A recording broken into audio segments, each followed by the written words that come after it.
Are relationships, career, and life paths determined by and based according to astrology and numerology?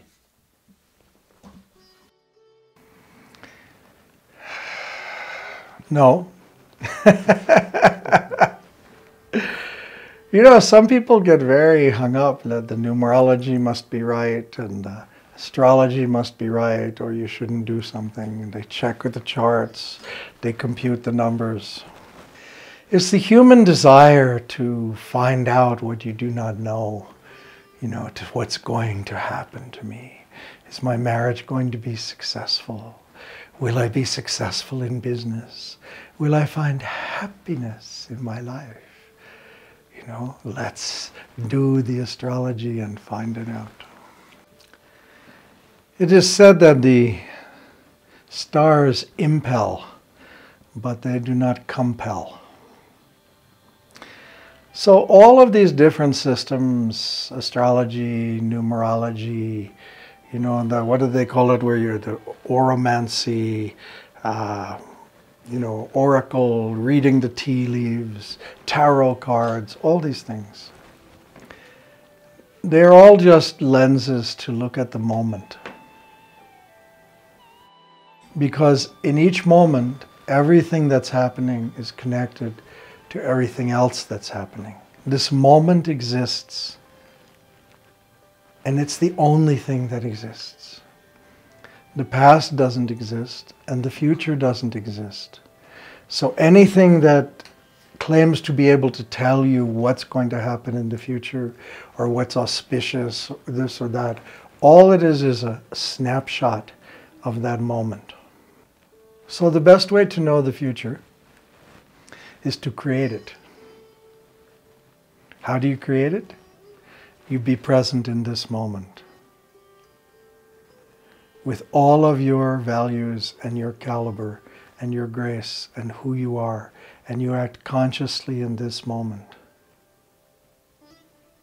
Otherwise, when you get trapped into these systems that you want to know your past lives and who you were before, and you want to know what's going to happen in the future and all that, you become trapped in that. You become trapped in thoughts of your past. You become trapped in thoughts of your future. All of this is just fantasy. Past is gone.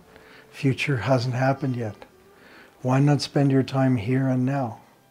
If you want to use a tool in the here and now to gain some insight into the moment, there are millions of tools to do that. You can do the i-ching, you can read the tea leaves, you can read the cards, you can do the astrology, you can compute the numerology. Doesn't matter. All these things give you a picture of this moment, all designed for your insight.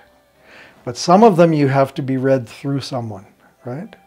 You go to the psychic, she reads the leaves in the teacup, the coffee grounds in the coffee cup. You go to the card reader, she lays the cards on the table and tells you their meaning. You go to the astrologer, he computes the angles and the times, he gives you the pattern, says this is what's going to happen.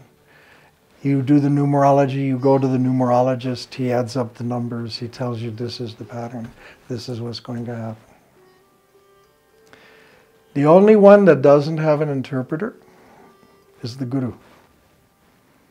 When you go to the Guruka Singh and you take a hukum, there's no middleman. There's nobody reading the tea leaves. There's just you and the Guru. In that moment, the Guru gives you a picture of that moment. It may not even be the question you were asking, but it's the thing you need to know at that moment in order to act consciously to create the future that needs to manifest if you listen and pay attention. So, you can do all these things. Go to astrologers, go to numerologers, go to occultists, go to psychics. Have fun, waste your time, no problem. You enjoy yourself. Past life regressions, hypnosis, all of it. This is very entertaining. Everybody needs some entertainment in their life, right? You can have any kind of entertainment. You can go to the movies, you can get your cards read. Doesn't matter. It's all entertainment. But the question of how you live your life and what's going to happen, That unfolds now, in this moment. Live it consciously. If you like this video, click the like button. And if you want to see more videos like this, subscribe.